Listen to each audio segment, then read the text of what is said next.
video, and it's another video within our stain protection series. Well, the first that we hope of many, but right now we're doing a series of 6 stain protection companies that we selected, and we are going to put them to the test. We're going to film those for you, so each company is going to have their own video, and then in the end we're going to round all that up, make one final video that will show all of the results, and we're going to give you a clear, hopefully, winner and a loser.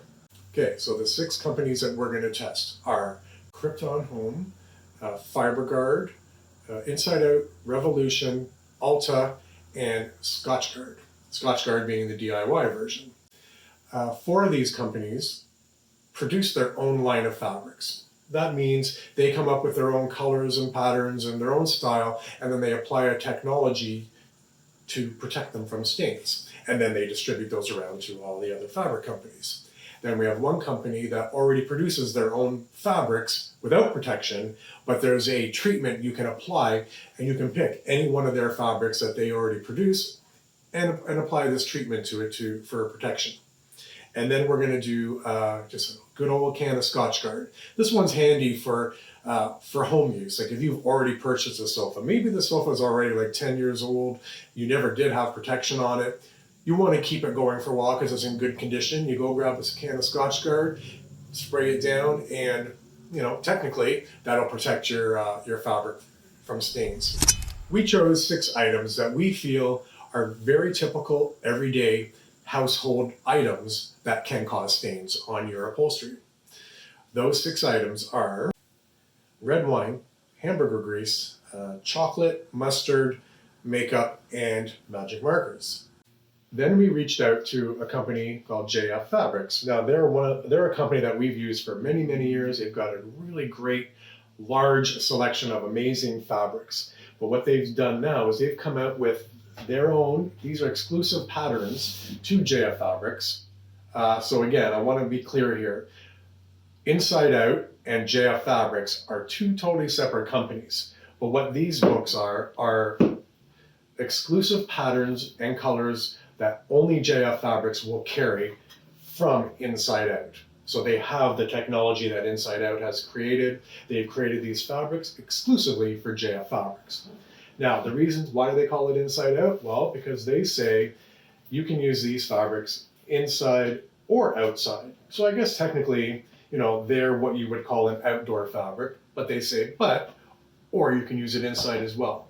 And in my opinion, to be honest with you, any outdoor fabric can also be used indoor. You can't take indoor fabric outdoors, that wouldn't be good, or you can't leave it outdoors. But any relatively nice outdoor fabric, you're going to be able to bring it inside as well. But that's their claim to fame, so I'm going to let them have that and move on with it. So these are their first 2 books. I believe they're going to be coming out with at least a couple more, but this is where they started. So they're essentially mostly the same patterns through, but just in different colorways per book. That's nice, eh? It looks kind of like a Chanel suit. Like Marge Simpson's Chanel suit.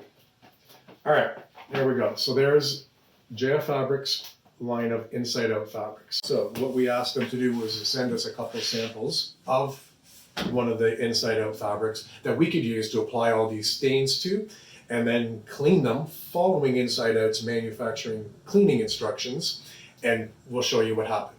Okay, you ready? Let's go.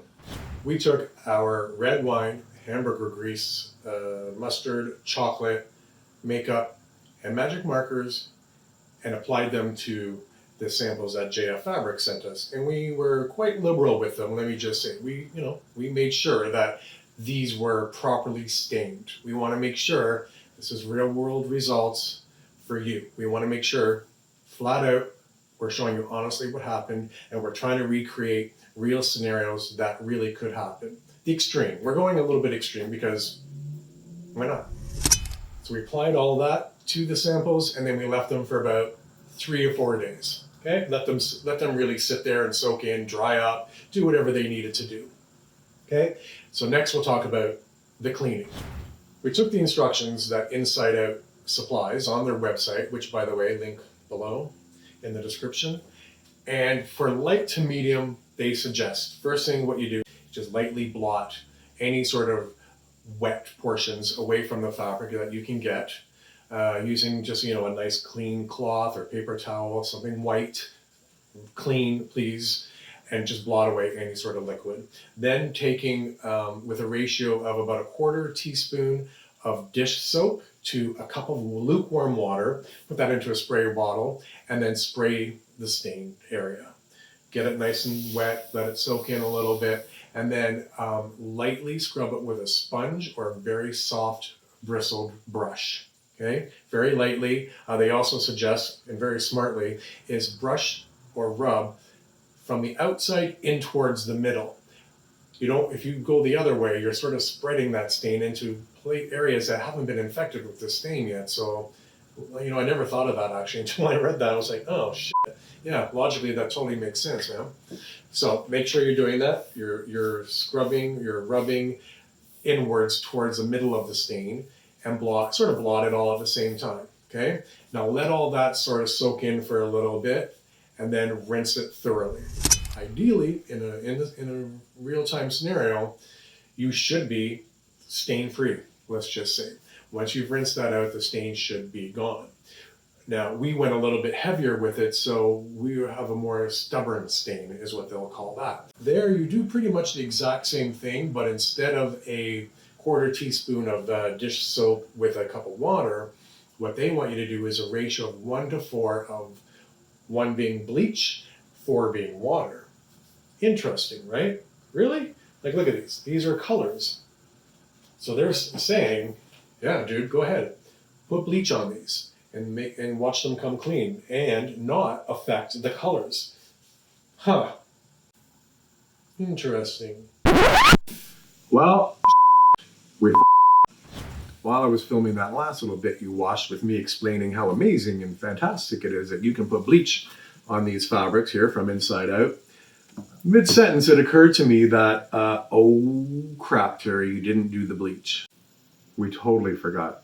We were so wrapped up. We've got all these different companies and we're trying to remember who can clean this way and who can use bleach and who can't and what do you do with this one and how does that one work, that it totally just, brain fart was gone from my head when we were cleaning them, that we could use bleach with these. And it didn't hit me until I was explaining to you on camera that, hey, you can use bleach with these. And then right away my brain went, uh-oh, now what? So what did we do? Well, we quit filming. We went back, made the little mixture of bleach and water in a little spray bottle, and redid the cleaning of those fabrics. And I'm really glad that we did because some of them were not coming out. All right, we're gonna start with the makeup and the magic markers. All right, now as you can see, I got it. The makeup, unfortunately, isn't coming out. We tried, and we tried. We used the bleach and water solution probably at least 2 times. We might have done it a 3rd time, and we can't get it to come out. Magic markers, however, right out. Only took like 1 more treatment with the bleach and the water and gone. Because it was, with just the water, was leaving behind a pink residue and it wasn't working, but that took it right out. So it came out perfectly clean, marker-wise anyway. Looks great. Okay, next one. Let's go with the red wine and the hamburger grease. Ta-da!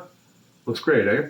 Now, one thing with InsideOut fabrics, liquids will just bead right off of here. So as you can see, when we put our red wine on here, like we couldn't get it to soak into the fabric. It just sat right on top. We took a clean cloth or paper towel or something, just dabbed it, gone. Completely came off. So any liquids are never going to be an issue with InsideOut. They'll just come right off, no problem. Okay. Also, the hamburger grease. It wasn't coming out with just the water, but once we were able to use the bleach and water solution, all done, all gone, came right out. Everything's perfectly fresh and clean and back to normal, and smells great. I love that smell of bleach. And last one, chocolate and mustard. Woohoo! Look at that. I don't even know where the mustard was or where the chocolate was, so I'm not really sure how to hold it in the same reference, but that's amazing, because I'm telling you, when we were using just the water, it was not going well. It looked terrible. But then we remembered you can use the bleach and water on InsideOut fabrics. Perfect. All of it came out without an issue. I didn't think it was going to, because chocolate and mustard have been an issue throughout all of these videos that we've been doing. So speaking of those videos, make sure you check them all out. I gotta say, InsideOut though is ranking up there amongst all of the companies. InsideOut's doing pretty well, I gotta say. Oh, one more thing I want to show you though. So here's a sample of the InsideOut fabric that we didn't use. It was just an extra in case we needed it. So no staining happened to that, no bleach, no nothing. But look, this one had bleach all over it. No discoloration, no bleach marks, everything looks exactly as it should. It's amazing. Dude, I have no idea how they do that. How the hell are you able to put bleach on fabrics and not have the color come out? Some kind of witchery, I tell you. There's something going on here, and I love it. I don't care because that's amazing. That's fantastic. All right, well, there you have it. That's InsideOut. They did amazing. We're very happy with those guys. Make sure you check out all the other videos, see how well everybody did. We're having a race between Krypton, FiberGuard, InsideOut, Revolution, Alta, and SCOTCHGARD. Okay, so please remember to subscribe to our channel if you haven't already. Click the notification bell and you'll be told when the next video comes out. We're going to try and do this every Sunday, at least with the stain testing. Every Sunday you should get a new video until all 6 companies are done, and then there'll be one more final roundup. All right? And we'll try not to fuck up again. Sorry.